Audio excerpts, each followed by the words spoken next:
Open Mat Podcast, episodio número 1, así arrancamos.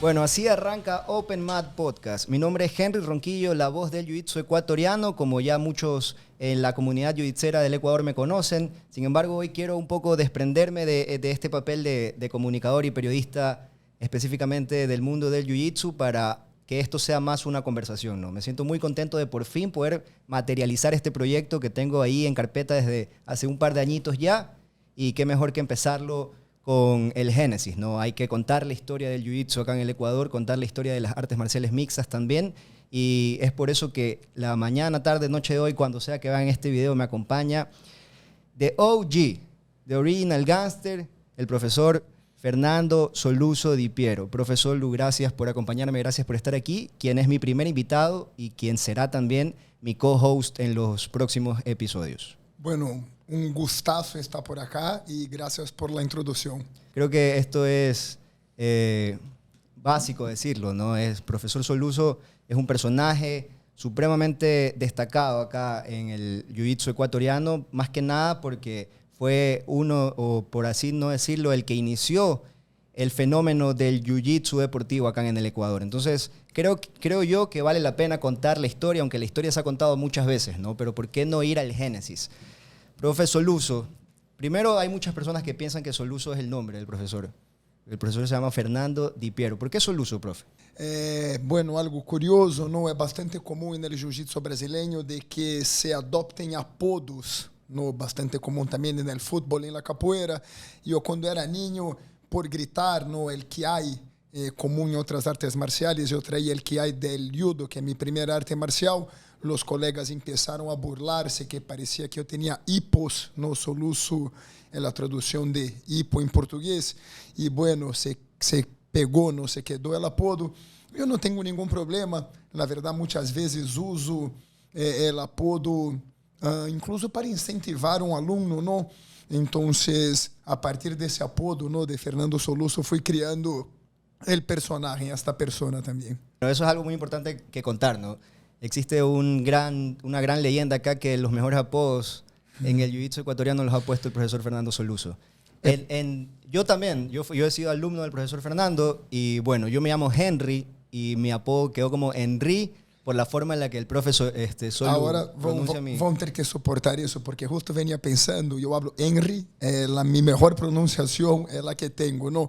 E comentando lo de los apodos, não? Por exemplo, Sinistro e Toralde, sinistro em Brasil seria como siniestro, não? Como temido, e na verdade foi um apodo que lo usei como um apoio, não, a um niño que todavia era um adolescente, de que pudera creer em su jiu-jitsu, não? E muitas vezes passam coisas similares, não? Claro, a ideia é que os apodos não sejam desrespetuosos, pero muitas vezes podem servir de outra maneira. Bueno, para hablar un poquito más de cómo se crea también el personaje, hay que regresar a los orígenes, ¿no? Profesor Fernando Soluso, cinturón negro de judo desde los 20 años, si no me equivoco, luego cinturón negro de jiu-jitsu también. ¿Por qué escoger Ecuador como el destino para sembrar la semilla de este crecimiento en este país que el jiu-jitsu era totalmente desconocido, tal vez en los años en los que tú llegaste acá al país solo? Bueno, la primera vez que vine al Ecuador fue en 2006. Creo que es importante citar que ya había trabajos previos acá en el país, como el pioneirismo del profesor Roberto Bittar y Carlos Monteverde, pero todavía era un jiu-jitsu pequeño, incipiente, que não apontava a lo desportivo. Hoje em dia, o jiu-jitsu deportivo equatoriano é reconhecido internacionalmente, não? Então, foi nesse instante que cheguei ao Equador. Na verdade, estava descontento com alguns temas do Brasil, havia falecido meu papá, tinha alguns conflitos familiares, era um jovem cinturão negro e estava dedicando-me a competir no circuito mundial e viajar, não? Então, dentro del circuito en Europa, tuve la oportunidad de trabajar con Grecia, seguía el calendario en Estados Unidos, tuve la oportunidad de trabajar con la Alianza de Nueva York, ya tenía un trabajo previo en la antigua Aliança de Venezuela e tuve a oportunidade de vir dar um seminário no Equador. Este seminário me deu a oportunidade de um segundo seminário. Para uma terceira vez, já esse mesmo ano de 2006, vim para um período que a princípio seriam 3 meses e já se vão, creio que 16 anos. desta chegada. Há uma suma de fatores aí. Aí, primeiro, o carinho e a capacidade que vinha alguns alunos. Então, me dediquei a guiá-los, a ser su mentor nessa jornada. Tinha muita fé de que poderiam alcançar o êxito, ser cinturones negros de classe mundial. Se suma isso, bueno, outros temas, ¿no? Mi novia en el entonces quedó embarazada y asumí la idea de constituir una familia en el Ecuador y, por tanto, el jiu-jitsu acá tenía que acontecer sí o sí, ¿no? Fueron varias circunstancias de la vida como tal, no específicamente en el jiu-jitsu, pero bueno, creo que hay que volver también para que la gente conozca la historia. Si tenemos que armar una cronología, un árbol genealógico acá del deporte, del jiu-jitsu como tal, que tal vez ahora existe mucho la diferenciación de lo que es el jiu-jitsu brasilero y lo que es o fue el Gracie Jiu-Jitsu, más enfocado en la defensa personal y todo eso. El jiu-jitsu acá al Ecuador llega, para que la gente retome un poquito esa historia, ¿no? Llega primero con el profesor Roberto Vitar, que también fue profesor mío. Creo que todos de los que hemos llegado tal vez a Cinturón Negro pasamos en algún momento por ahí. Llega con este joven practicante en el 96 más o menos. O sea, el jiu-jitsu tiene acá un poco más de 25 años en el Ecuador que aterriza. Luego aparece esa gran camada o esos deslotados como son los hermanos Juan Miguel, Leonardo y Sinistro Iturralde, que luego fueron tus alumnos. Entonces vamos a tratar de resumir un poco la historia desde sus orígenes directamente de alguien que fue partícipe de eso, ¿no? Bueno, la primera vez que pisé el Ecuador fue invitado por exalumnos del profesor Bitar, que tenía su gimnasio en la Bidocan en Ordeza, haciendo un trabajo inspirado por las artes marciales mixtas, inspirado por su trayectoria en el Kung Fu, el papá hacía judo, ya tenía una visión abierta de las artes marciales mixtas y en especial por el UFC 1 de Royce Gracie. Entonces empezó a seguir Royce y ese punto de vista del jiu-jitsu apuntando a la defensa personal, ¿no? Bueno, anos depois, alguns desses alunos começaram a viajar ao mundo, a participar de competências, a acercar-se do jiu-jitsu deportivo. Foram alguns desses alunos que eu hice o primeiro contato e que me trajeron ao país com a visão minha, heredada da visão de meu professor Fábio Gurgel, aluno de Maestro Jacaré e de Rolls Gracie, herdada por esta rama também da família Gracie, que apunta bastante ao jiu-jitsu deportivo, ¿no? Então, equipos como a Gracie Barra, a Alliance, são equipos que surgiram e se destacaram nesse cenário deportivo. E uma de minhas ideias ao chegar ao país era esse desenvolvimento, ¿no? Quando pisei no Equador, não tínhamos sequer uma pelea ganada em BJJF. E muitas vezes me gusta quando me perguntam como cheguei ao Equador, às vezes é mais fácil responder que estava sendo eu no Equador em meus primeiros anos, não? Então, estava competindo internacionalmente, circuito mundial, como venia sendo antes, estava preparando atletas equatorianos para competir nesse mesmo nível. Os primeiros passos foi ganhar a primeira pelea, ganhar a primeira medalha BJJF, hasta ganhar um primeiro mundial com Sinistro Iturralde. E estava trabalhando também para promocionar o jiu-jitsu e minha equipe Aliança, obviamente, através das artes marciais mixtas, que também eram bastante incipientes no país nesse momento, e fomos criando uma escola própria, não? Com detalhes técnicos, com o apoio de professores de outras artes marciais, e essa primeira escola nos deu alguns resultados, dentre eles, o que hoje por hoje é um grande herói do jiu-jitsu ou do deporte no Equador, como Tito Vera. Correcto, bueno, entonces, ya que tocas el tema del inicio del jiu-jitsu hacia la masificación, creo yo que, por así hacer una comparación, lo hiciste al puro estilo de la familia Gracie a llegar a Estados Unidos, que decían, ok, me pongo mi gimnasio, venga el que sea acá y nos damos de puñetes y más o menos así. Mira, esa fue la plataforma tal vez de las artes marciales mixtas, ¿no? Pouco, às vezes quando conto as histórias de quando cheguei ao Equador, em 2006 e a meus amigos em Brasil, as histórias parecem fora de contexto, não? Às vezes parece o Rio de Janeiro de los 80, pero todavia se peleava vale todo em la terraça de um ginásio, todavia havia muita discussão, todavia a porta do ginásio estava aberta a desafios. Muita gente de Brasil às vezes não logra compreender exatamente esse cenário e contar essas histórias de invadir um ginásio ou defender o jiu-jitsu a punhos, como passou por acá, às vezes parece anacrônico e fora de contexto, pero de verdade nesse momento foi necessário. Nesse momento, muitas vezes, tuvo que defender o jiu-jitsu com punhos, não havia como reclamar a Comissão Atlântica de Nevada, havia que falar, ñaño, tú y yo, sube acá y nos fajamos. Correcto, y ahí es que empieza también este fenómeno de artes marciales mixtas acá en el Ecuador. Si podemos poner, por favor, un clip de highlight de las peleas del profe Solu para poder entender un poco de cómo se da la masificación, ¿no? Solu, ¿qué viste tú en la gente acá en el Ecuador o por qué se da este fenómeno de crecimiento así absoluto, ¿no? Porque tal vez se podría comparar, guardando las distancias, solamente con el fenómeno que hubo del jiu-jitsu en Estados Unidos. En el jiu-jitsu en Estados Unidos hay una academia en cualquier lugar.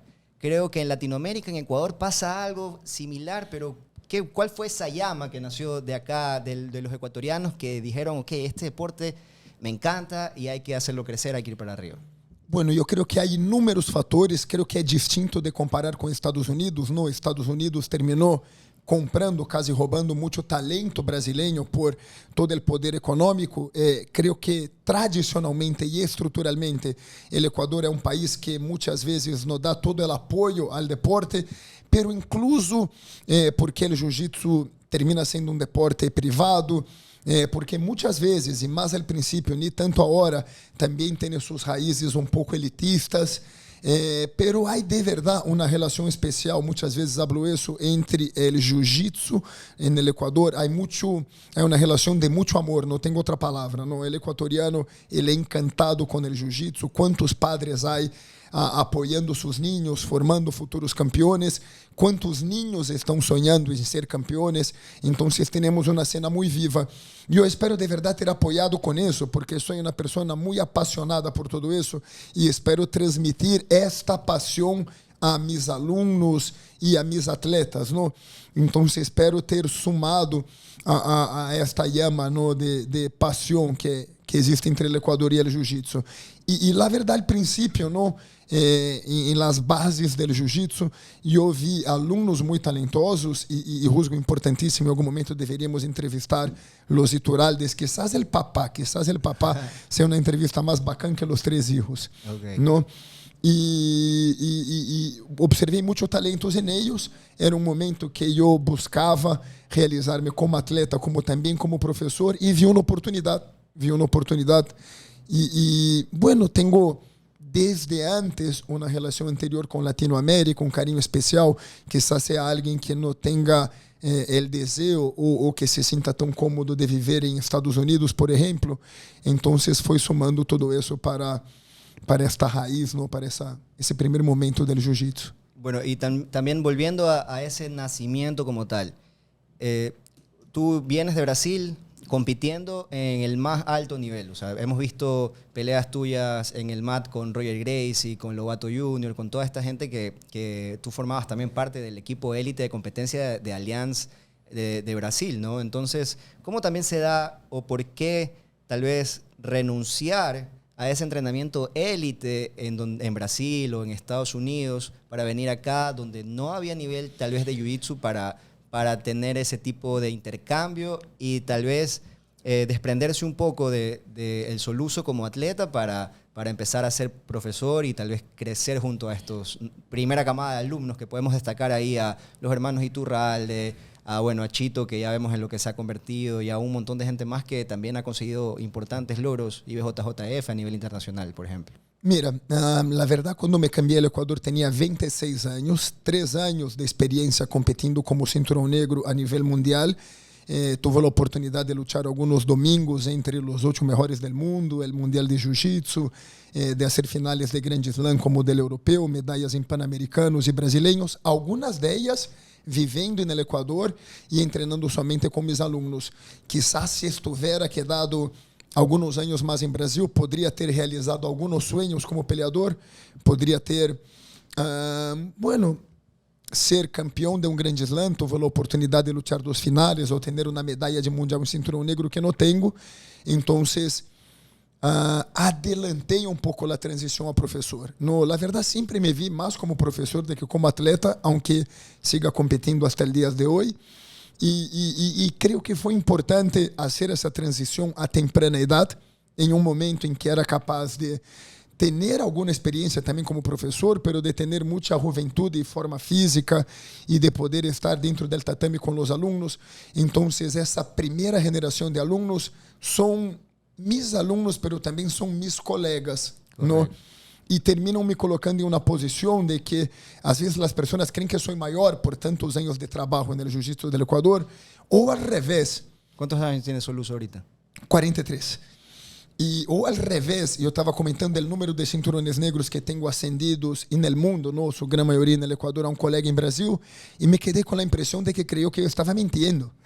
¿Tienes ese número en la cabeza? No, la verdad no tengo. Soy una persona un poco mala para las fechas y datas y tal, pero yo tengo más de 100 cinturones negros ascendidos en el país. Calculo que como 150 por el mundo. Mi alumno Juan Miguel Vitoralde quizás tenga más de 50 alumnos, entonces a veces las personas no pueden, o yo mismo no tenía la dimensión de como um professor pode expandir um arte marcial e de como esta pelota de neve se vai multiplicando, ¿no? Ok, entonces para seguir entendiendo un poco cómo fue la masificación de este deporte acá en el país. Soluço con una maleta, viajando por todo el Ecuador, también representando a este arte marcial como tal dentro de las aulas, porque eso era lo que se peleaba en ese entonces, ¿no? Era Soluço, el profesor de Jiu-Jitsu se subía a las aulas y demostraba qué tan efectivo era. La verdad, yo tenía 2 hijos pequeños y sacar una medalla de Panamericano como yo saqué era un esfuerzo físico, era algo bastante difícil, ¿no? Entrenando en el Ecuador. E terminava que regressava de um Pan-Americano com gastos, não? Terminava com o gasto del viaje, o gasto da inscrição, e esta medalha não me somava muitos alunos, não? As artes marciais mixtas eram de verdade uma oportunidade de promocionar o jiu-jitsu, de promocionar a mim, de promocionar a equipe aliança. E nesses princípios, e sigo sendo isto hasta hoje, não? Mas em especial nesse princípio havia um trabalho de colonização. Eu, honestamente, tenía un plan y un cuaderno, entonces cansé de viajar a Quito, a Santo Domingo, bueno, a El Carmen, a Cuenca. La verdad creo que conozco más del Ecuador que la mayoría de los ecuatorianos, sigo sumando kilómetros de carretera y muchas veces estaba viajando para apoyar un cinturón blanco, que era o primeiro em sua cidade ou região, e esse cinturão branco treinava outros cinturões blancos, e isso se foi multiplicando. Quantas... creio que posso contar essa história versão Cuenca, posso contar essa história versão Santo Domingo de los Áchilas, creio que posso contar essa história versão Manta, e, na verdade, esses núcleos se foram multiplicando, dando origem a grande parte de lo que é a comunidade do jiu-jitsu de hoje. Honestamente, creio que era parte de um plano e sigue sendo parte de um plano trabalhar com o jiu-jitsu ecuatoriano como uma carpeta, uma meta. Claro, que ya no se puede hablar de un deporte, bueno, es joven en realidad acá en el país, no suma los 30 años, pero ya es total y absolutamente masivo, ¿no? O sea, cada vez son más personas desde niños que se interesan por el jiu-jitsu, también porque, bueno, las artes marciales mixtas que también lograron crecer de forma exponencial, porque hasta hace unos 10, 15 años UFC veían las personas que estaban ligadas a las artes marciales.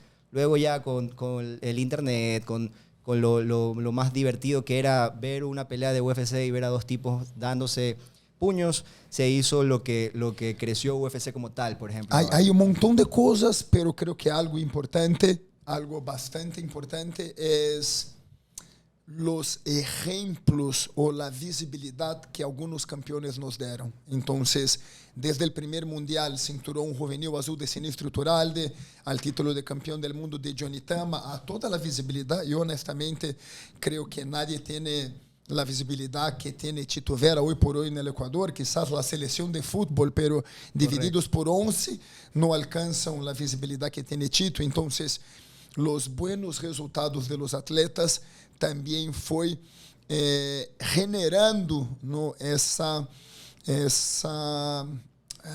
como te posso dizer, foi generando esse desejo nas novas gerações. Correcto, de aprender também, de conhecer mais que nada. De aprender, de conhecer, de ver que é possível se destacar, ¿no? Ok, y hacia allá vamos, ¿no? Porque de Fernando Soluzo nacen un montón de atletas que fueron también alumnos y compañeros de entrenamiento. Podemos mencionar, como por así decirlo, a la vieja guardia del Jiu-Jitsu, Fernando Soluzo, los hermanos Iturralde, Johnny Tama, que creo yo que tiene el máximo título del Jiu-Jitsu ecuatoriano en la historia, ¿no? Que es el Campeonato Mundial del 2019, Nogi. De ahí, del nacimiento del Jiu-Jitsu hacia las artes marciales, porque hay un fenómeno bastante, creo yo, que es interesante, que las artes marciales mixtas, aquí en el Ecuador al menos, nacen del fenómeno del Jiu-Jitsu. Y es por eso, creo yo, que también hay que esté tan vinculado la gente del Jiu-Jitsu hacia lo que hace Chito Vera, que todo el mundo se proyecta hacia allá, porque dice, bueno, ok, yo con Chito entrenaba, él era mi amigo, por ejemplo. Claro, Chito sale desde adentro de la comunidad del Jiu-Jitsu. Yo honestamente creo que lo que consideramos las artes marciales mixtas nacen de lo que es el Vale Todo en Brasil, con gran influencia también del Jiu-Jitsu Gracie, ¿no? Y de verdad creo que son comunidades un poco distintas, hasta creo que essas diferenças das comunidades fazem com que o jiu-jitsu tenha um destaque internacional ou tenha centros de treinamento mais completos no país e as mistas creio que tiveram muito bom princípio e espero que vuelva a encarrilar-se aí, porque Equador tem dois representantes muy diferenciados en lo que es el UFC, ¿no? Correcto. O sea, la Invicta de Morales no es poca cosa y es un peleador estupendo, muy atlético. La posición que tiene Chito dentro del UFC también es una posición de contender, de que ojalá pronto tengamos una oportunidad de pelear por el cinturón. Entonces yo espero también que pronto el Ecuador tenga centros de entrenamiento para poder preparar esses talentos, não? É um tema um pouco diferente del jiu-jitsu, não, um pouco distinto, porque nacieron hay una relación económica. Nacieron a la par, pero el jiu-jitsu evolucionó de una forma distinta y las artes marciales mixtas, al menos acá en el Ecuador, quedó como un poco más relegado. Es que el jiu-jitsu se autofinancia. Claro. El profesor da su clase, cobra de sus alumnos, el organizador hace el evento y cobra de sus participantes, mientras hay muchas personas soñando en ser un peleador de artes marciales mixtas, pero ¿quién va a pagar para que este muchacho pelee en una jaula? ¿Quién va a pagar para que ese muchacho se entrene? Entonces hay mucho talento, pero hay poca infraestructura. No hay industria también. Y no hay industria. Correcto. Y de verdade, creio que às vezes essa deficiência, esta falta de apoio, essa falta de financiamento também desfavorece de que tenhamos uma escola, não? De que formemos uma escola de peleadores de mistas ganadores. Para también seguir vinculando lo que fueron los orígenes, quiero que pongamos la fotito en la que tenemos acá a varios cinturones negros criados bajo el linaje del profesor Fernando Soluzo, entrenando en una de las mejores academias del mundo, ¿no? Que es la de los hermanos Rafael y Guillermo Méndez en la ciudad de California. Ahí podemos ver a Johnny Tama, de derecha a izquierda, ¿no? Podemos ver a Johnny Tama, campeón mundial, cinturón negro no-gi en el año 2019. Podemos ver a Sebastián Alvarado, a Sinistro Iturralde, el menor de los hermanos Iturralde. El primer ecuatoriano a ganar un mundial, ¿no? En cinturón azul juvenil. De verdad, creo que Sinistro foi o primeiro competidor internacional destacado e, a mi ojo, vai generar polêmica hablar isso, pero a mi ojo, el mejor e mais vistoso, bonito, mejor jiu-jitsu que já vi no Ecuador. Ok, también podemos ver ahí a Andrés Alvarado, que forma parte de la esquina de las peleas de Chito, a Sebastián Guevara, que es otro de los grandes talentos que destacaron, ¿no? Fue campeón mundial, cinturón violeta, Abu Dhabi, estuvo en el podio mundial como cinturón café adulto. Bueno, y ahora Sebastián Guevara, muchos son mis alumnos, ¿no? Y son alumnos de mis alumnos. Yo comparto Sebastián con Fau y Mármol, que también fueron sus entrenadores. Correcto. Hoy por hoy Sebas es mi socio. Y tomó una decisión importante ahorita, ¿no? De dedicarse, recién terminó su carrera como, se graduó en ingeniero y tomó la decisión de cambiarse a Estados Unidos y dedicarse deportivamente 100% al jiu-jitsu. Entonces, tengo la expectativa de que alcance grandes metas como competidor. Y bueno, Chito Vera que dispensa presentaciones, ¿no? Son distintas generaciones, ¿no? Son distintas generaciones del jiu-jitsu del Ecuador. Esta foto fue subida, yo lo recuerdo, la vi en la historia como el legado de Soluciño. ¿Qué sientes tú al ver esto de acá, o este agradecimiento de tus alumnos, por así decirlo, porque yo he leído muchas veces que tú dices, tal vez yo no pude concretarme o alcanzar la gloria del ser campeón mundial, pero vivo mi sueño a través de mis alumnos. No, bueno, honestamente, yo soy la persona más realizada del mundo, porque más que cualquier uno, yo trabajo con mi pasión, ¿no? El jiu-jitsu es algo que de verdad me encanta. Y tener la relación de amistad que tengo con los muchachos y tener el legado o la gratitud de ellos demostrada de esta manera, cosas parecidas con esa pasan algunas veces y de verdad es algo muy gratificante, ¿no? Honestamente soy la persona más realizada y más feliz del mundo porque el jiu-jitsu y mi familia me proporcionaron eso, ¿no? Se por um lado, às vezes, e essa é a parte mais difícil no viver do jiu-jitsu do Equador, não é tão cômodo e confortável, estou seguro que se trabalhara em Estados Unidos ou Abu Dhabi, manejaria um melhor auto, teria uma melhor casa, a vida seria um pouquinho mais fácil, não teria que pelear para terminar o mês. Por outro lado, não há satisfação maior em minha vida de que ver a realização de los muchachos, ¿no? Então, eu peleei mistas, quizás lá la gente de mi generación en Latinoamérica no tenía un peleador en el UFC, entonces nunca peleé el UFC y una victoria de Tito para mí es una victoria mía. Un título de campeón del mundo como tiene Sinistro o de campeón del mundo de cinturón negra como tiene Johnny Tama también es una victoria mía, ¿no? Y la verdad, cuando hablo con los muchachos y comento por las redes sociales, lo que más les comento es la palabra juntos. Entonces espero siempre estar ao lado de ellos en las victorias, pero también estoy junto a ellos en sus derrotas. Y mucho más importante que el resultado de todo eso y lo que las personas muchas veces no logran observar el proceso, ¿no? Entonces, hay un proceso muy largo, ¿no? Desde empezar a entrenar a un niño, soñar junto con este niño cosas grandes. Entonces, muchas veces las personas no se dan cuenta de eso. Y bueno, creo que para poder hacer eso de verdad necesita mucha empatía, mucho cariño. Creo que tengo eso por los muchachos. Y mi relación de entrenador con ellos o de mentor con ellos es siempre una relación a partir de eso, ¿no? De la empatía, de creer juntos, de buscar fortalecer un mindset, fortalecer la cabeza de un atleta para que él pueda lograr sus metas, ¿no? Es un poco esa locura. Hace poquito estaba hablando con Sinistro, o cuando hablo con Tito, nadie me habla, y profe, qué bacán que fue la palanca esta que me enseñaste, ¿no? Claro.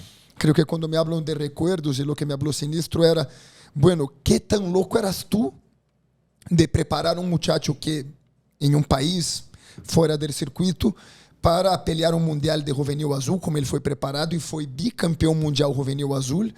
Y qué tan grande es esa locura, ¿no? Entonces, creo que gran parte de mi trabajo del entrenador es tener esta empatía y soñar junto con ellos. Y la otra parte es fácil, cuando hablábamos de Alianza en Brasil, del maestro Fábio Gurgel, la otra parte yo tuve la oportunidad de entrenar con las personas correctas en el momento correcto. También hablo eso con mis alumnos, ¿no? Si una pelea fuera un concurso de baile y ellos estuviesen compitiendo ahí, ellos tienen que representar un linaje, un legado, ¿no? El Royal Ballet de Inglaterra o el Bolshoi de Rusia. Y de verdad espero que puedan probar eso en su performance. O sea, yo espero que en un concurso de baile una bailetista del Bolshoi pueda superar a una bailetista de reggaetón, ¿no? Entonces, la verdad, como entrenador, lo que intento traer es la excelencia por mí enseñada por Alianza, transferir eso a mis alumnos, grande parte de eso a través de un mindset, de una mentalidad correcta y básicamente a través de la empatía, ¿no? Creo que es muy difícil pensar en un atleta sin pensar en la persona. Si tengo que preguntarle a Fernando Soluzo, ¿cuáles son los momentos más cumbres del jiu-jitsu? Y bueno, en este caso sé que lo vas a terminar incluyendo las artes marciales mixtas también en el Ecuador y a nivel internacional. ¿Qué es lo que se le viene a la memoria desde el inicio de este deporte acá en el Ecuador hasta los grandes logros que se han conseguido con Tama, con Chito, entre otros personajes? Mira, hace poquito un colega que está dibujando un libro sobre los héroes de la historia del jiu-jitsu del Ecuador me hizo la pregunta de los 6 momentos. Okay. E as pessoas comentaram bastante esses momentos, houve uma repercussão, outros professores também apontaram os momentos, pero bueno, primeiro, sem nenhuma dúvida, Roberto Vitray trae Royce Gracie ao Equador. Esse momento é indiscutível, creio que nenhuma pessoa... Já como campeão de UFC 1. Claro, claro, nadie pode discutir esse momento, não? O segundo momento, perdão, não quero agrandar-me, também não quero com falsa modéstia, pero juzgo que a chegada de Fernando Soluço ao Equador. Para mim, o terceiro momento, e muito importante, é de um país em que não tivemos que ganhar a primeira medalha, tivemos que ganhar a primeira pelea, pero o título de campeão do mundo de Sinistro e Toralde, para mim, é muito marcante. Cinturão azul juvenil. Cinturão azul juvenil, porque estávamos apontando à alta performance. Somos capazes de formar um campeão do mundo juvenil. Esse campeão do mundo juvenil pode chegar a ser um destacado cinturão negro. O Equador tem 2 campeões do mundo juveniles.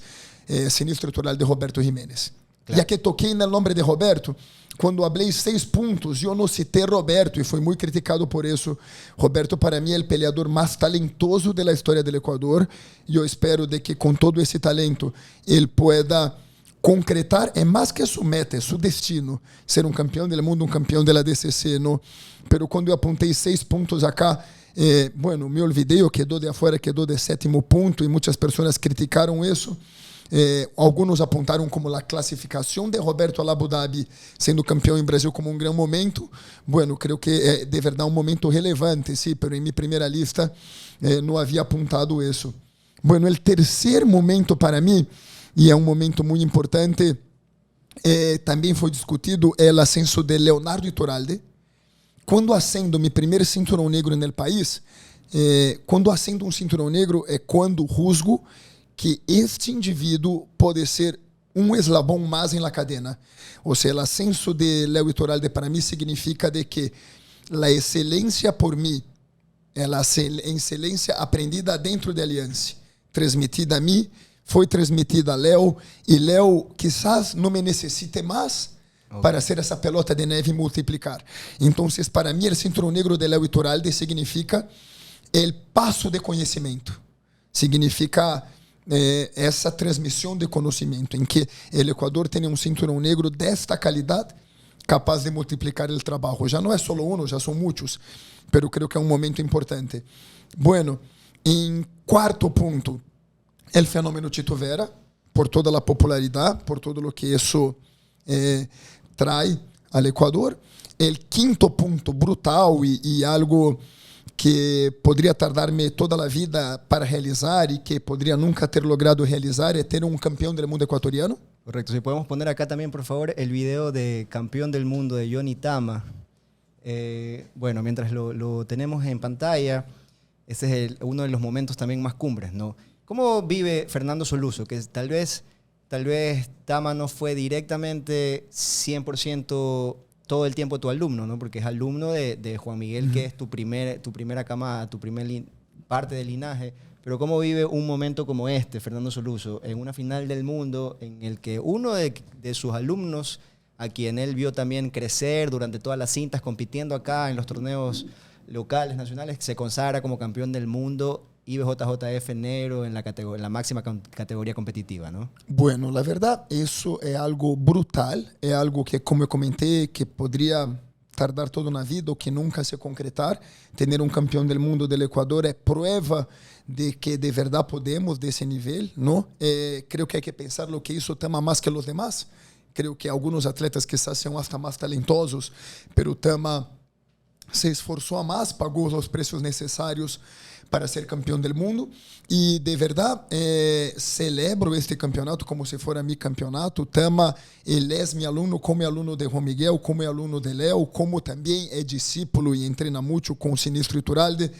La verdade, nesse entonces seguimos todos muito juntos, pero nesse entonces estávamos mais juntos, a comunidade era mais pequena, os eventos eram mais pequenos. Então, de verdade, foi um momento muito especial, e eu recebi a notícia em uma escala, volando de ido de regresso ao Brasil, em Santiago de Chile, e hasta recordar o momento me hace emocionar-me de novo. Aí podemos ver. Sim. Fue hermosa la transición de la final del mundo igual. Sí, no, y como ganó fue espectacular, de verdad una pelea muy emocionante. Y en ese video, no, el comentario era de Frog Grappling, y uno de los comentaristas, un canadiense, el apodo dele é Baleia en Brasil, foi quem me citou aí, habló contando um pouco a história do jiu-jitsu do Equador, falou de Fernando Soluço como pioneiro e ele usou a expressão OG, e eu não sabia nem o que significava OG, fui googlear e de aí vem o original gangster. Então, não me puse solito, sim, foi um colega, um periodista de Canadá e de verdade, bueno, é um dos vídeos que tenho muito carinho, no el reconhecimento de mi trabalho por detrás del título de campeón del mundo ecuatoriano, ese reconocimiento hecho por un colega periodista de Norteamérica. É um vídeo que tenho muito carinho, como el outro já tantas vezes visto de Tito Vera hablando de sus princípios, ¿no? Son de verdad, bueno, medallas ahí, ¿no? Son insignias de guerra. Exacto. Bueno, entonces tenemos 5 momentos. ¿Qué más tenemos que destacar luego? Tenemos primer mundial ganado IBJJF juvenil de Sinistro Iturralde. Tenemos el ascenso de Leo Iturralde a cinturón negro. Tenemos a Roberto Jiménez clasificando a la ASC. Bueno, mi llegada al Ecuador, el tercer puesto de Bambam Bucaram en cinturón negro, también creo que es una medalla muy importante y algo muy destacado, ¿no? para el jiu-jitsu del Ecuador. Tomar un poquito esa historia, Bambam Bucaram estuvo en el podio mundial cinturón negro adulto. Exacto.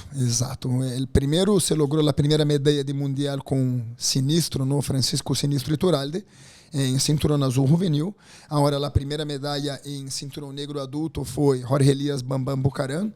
Y de verdad eso también es un paso gigantesco. Hay una historia de que esa americana de pie se gritó como un gol de mundial. Claro que sí.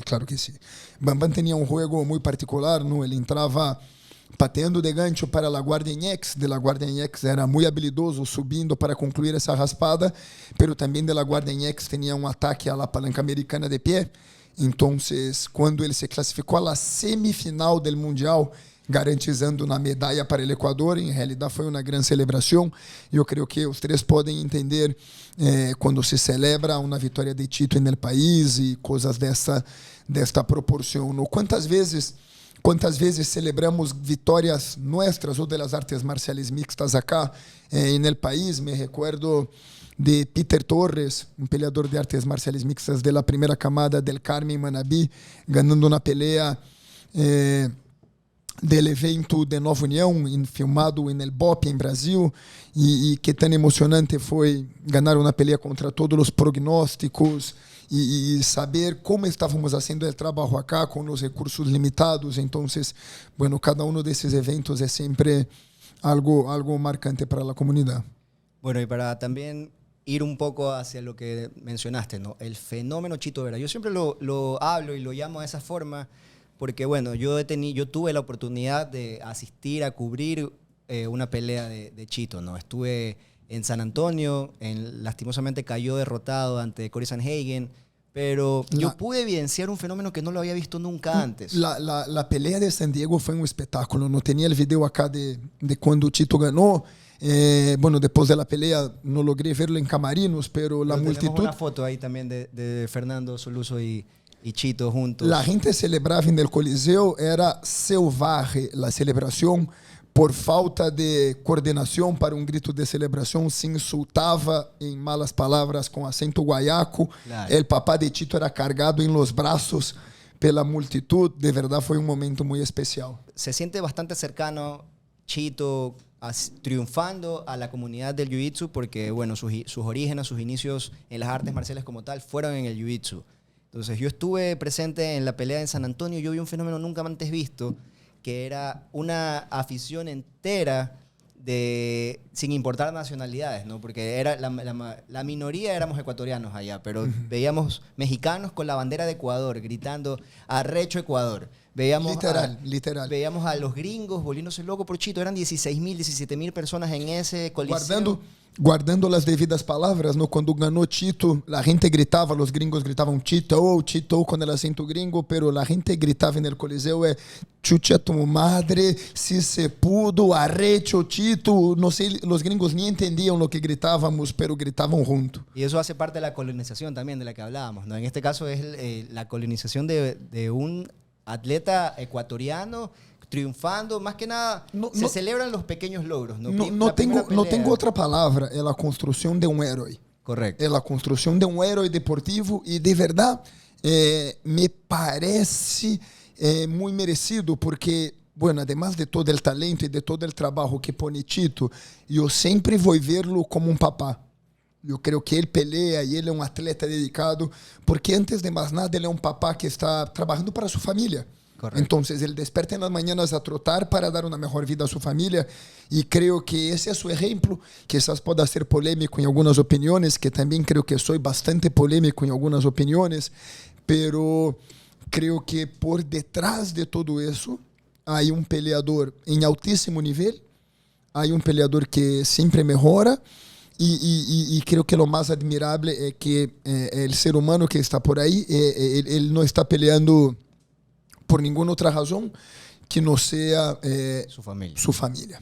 Y bueno, y se empezó a celebrar los pequeños logros, ¿no? Desde Chito llegando a un TUF, donde se ganó su contrato a UFC, luego la primera pelea, luego la primera victoria, luego la primera victoria importante, y cada pequeño paso que se daba hasta transformarse en la figura destacada que es dentro de la compañía más importante de artes marciales mixtas en el mundo, ¿no? Entonces creo que eso también, hay una frase que siempre yo la recuerdo mucho, dicha por el profesor Fernando Soluzo, que seguramente, así como hay un pionero para aterrizarlo un poco, como estuvo Richard Carapaz en el ciclismo, como estuvieron las hermanas Dahomes levantando pesas en lo femenino, así como estuvo Soluzo en el jiu-jitsu, también estuvo Chito en las artes marciales mixtas del Ecuador destacando allá.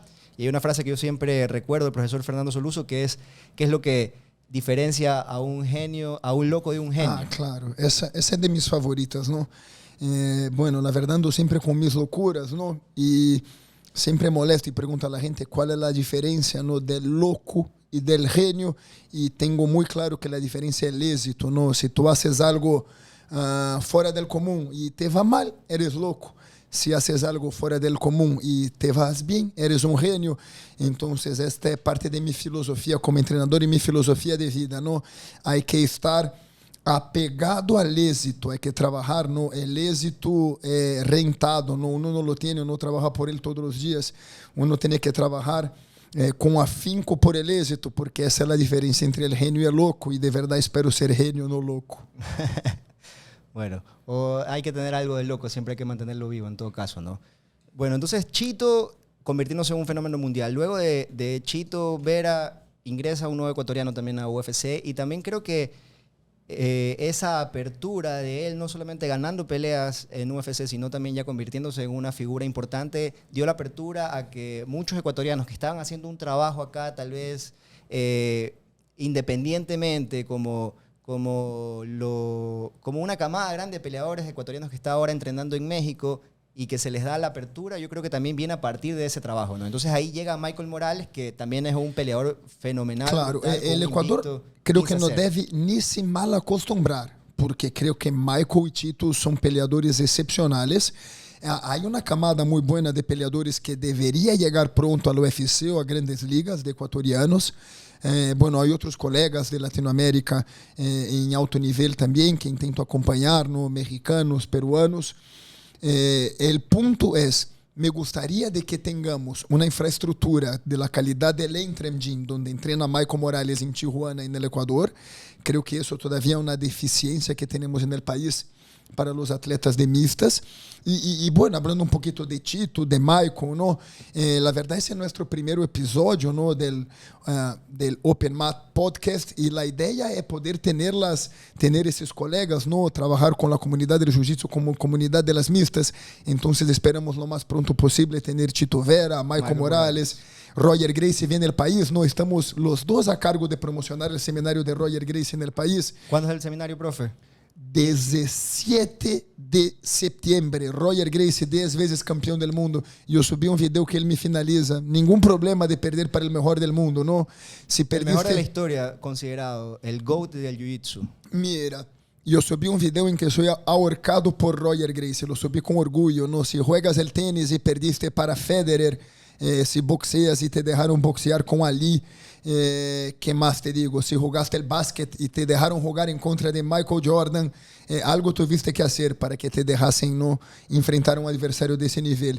Eu tuve el gusto ou el desgusto de pelear com Roger al menos 4 ou 5 vezes em la vida. Nunca salí vivo, tapié todas. É um peleador muito técnico, é um gentleman e, na verdade, vai ser um honor recebê-lo no Equador. Se haces el jiu-jitsu no vas a esse seminário, de verdade, estás mal. Creo que é uma oportunidade imperdível. Como estávamos falando do calendário, me adelanto. Vamos, seminario imperdible, Roger Gracie, el 17 de septiembre. Bueno, Chito Vera pelea el 19 de agosto, víspera de las elecciones en el Ecuador. Espero estar ahí. Me llegó la acreditación bastante tarde. Estoy trabajando para poder llegar a cubrir esa pelea. Eu também tinha movido uns seminários em Estados Unidos para ir a Boston, pero de verdade necessito renovar mi visa, recém-regresso de Florida, e creio que não me alcança, dessa vez não me vai alcançar.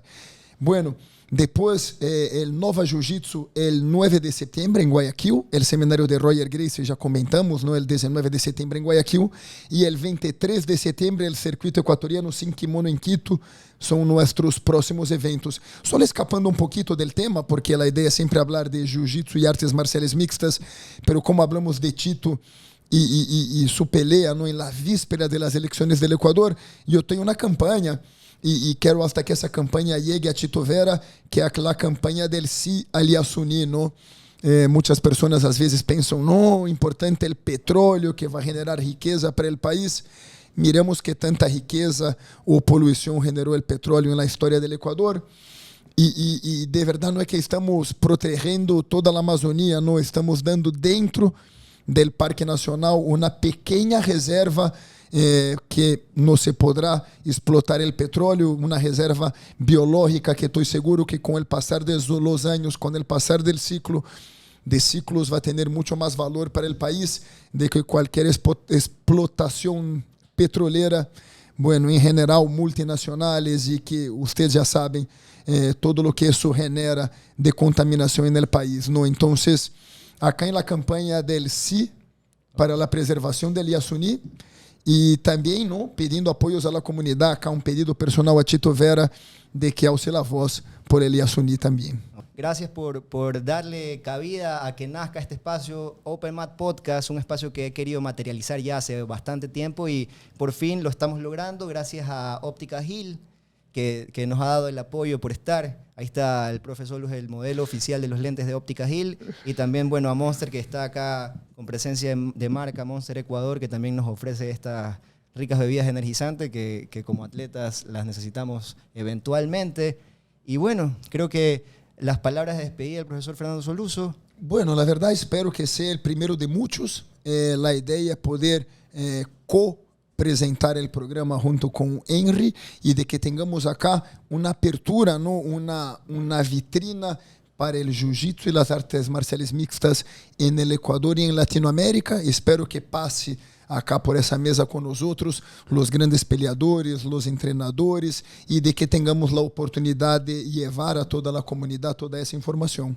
Y bueno, así concluimos este primer episodio de Open Mat. Mi nombre es Henry Ronquillo, la voz del Jiu-Jitsu ecuatoriano. Saben que pueden encontrarme en redes sociales. Henry Ronza, profesor Lu, tu usuario de Instagram. Solucinho de OG, @Solucinho en el Instagram para que estemos en contacto. Henry Ronquillo, la voz del Jiu-Jitsu ecuatoriano, de OG, Original Gangster, Fernando Soluzo Di Piero. Esto fue todo en el primer episodio de Open Mat.